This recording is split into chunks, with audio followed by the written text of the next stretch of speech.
All right, let's just get right into it. If you've ever tried to get a 12-year-old to write 3 sentences and it somehow turned into a full-blown hostage negotiation, you are in the right place.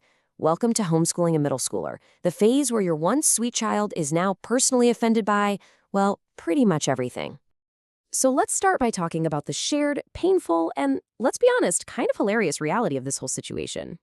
The source material calls this part the daily plot twist, and wow, does that hit home.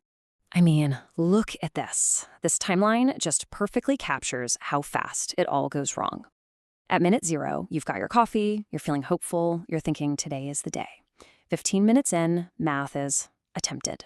And then, bam, by minute 47, someone is face down on the table, and you're secretly Googling if you can legally outsource just one subject.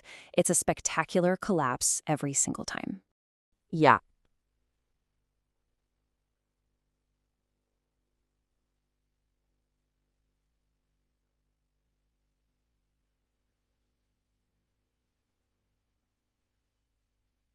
Yeah.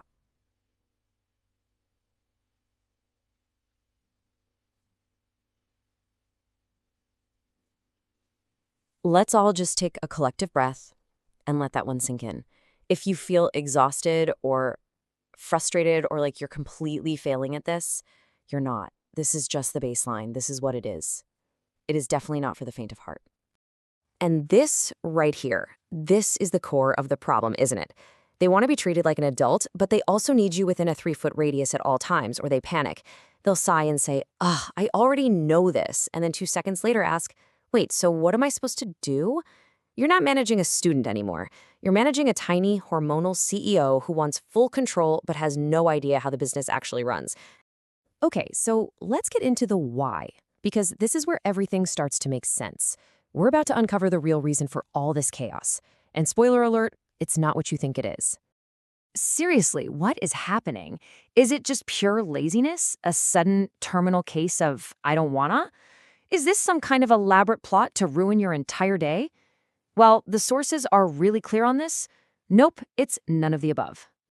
Okay, so this is the main event, neurologically speaking. Your kid's prefrontal cortex, the part of the brain that handles logic, planning, and good decisions, is literally under construction. The sign on the door says closed for renovations. Meanwhile, the amygdala, the brain's little emotion and threat detection alarm, is running the entire show. So your perfectly logical, well-planned lesson, it never even stood a chance. And this is the insight that changes everything. That giant, world-weary sigh, the procrastination, the sudden need to argue about the philosophical nature of fractions, that's just the tip of the iceberg. Underneath all of that is a deep, profound fear of not being good enough. They don't check out because they don't care. They check out because they care so much that the thought of failing is completely overwhelming. So, knowing this, it brings us to the great tragedy of how we, as the adults, usually respond. Our instincts, as good as they are, often just pour gasoline on this emotional fire. When our kid starts to pull away, what's our first instinct? We push. We lean in. We say all the classic things, right? Just focus. Come on, try again.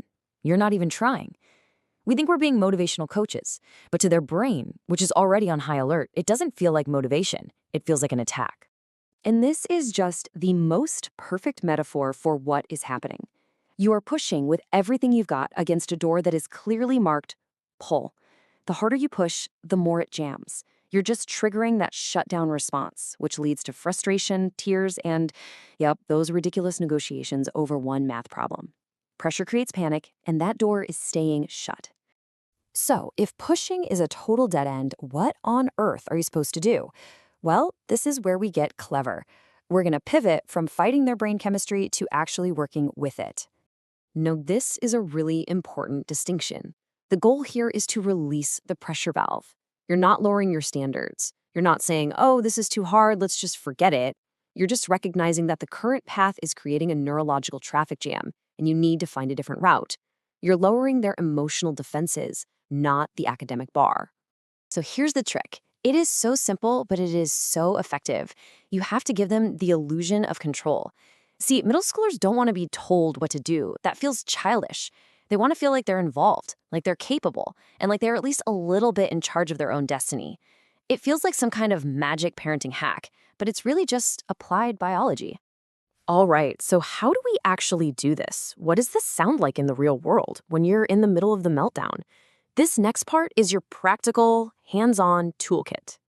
Oh, this translation matrix is pure gold. So instead of that classic push phrase, do this worksheet, try a pull privet like, hey, you want to do the first 5 problems or the last 5 problems first?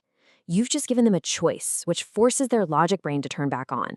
Instead of, you need to write a paragraph, try something like, okay, convince me. Tell me why your idea is the right one.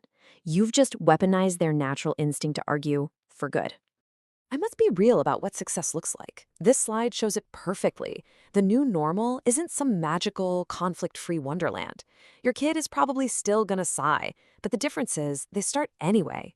You'll just notice the battles get smaller, and you get a little more momentum. And maybe, just maybe, you'll get to the end of the day without needing a handful of chocolate chips just to cope.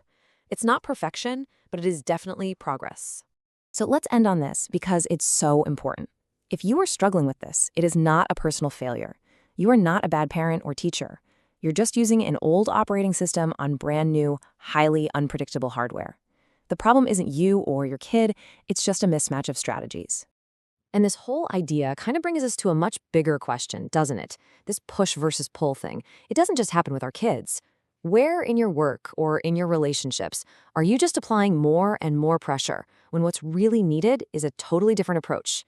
It's a really powerful question to think about.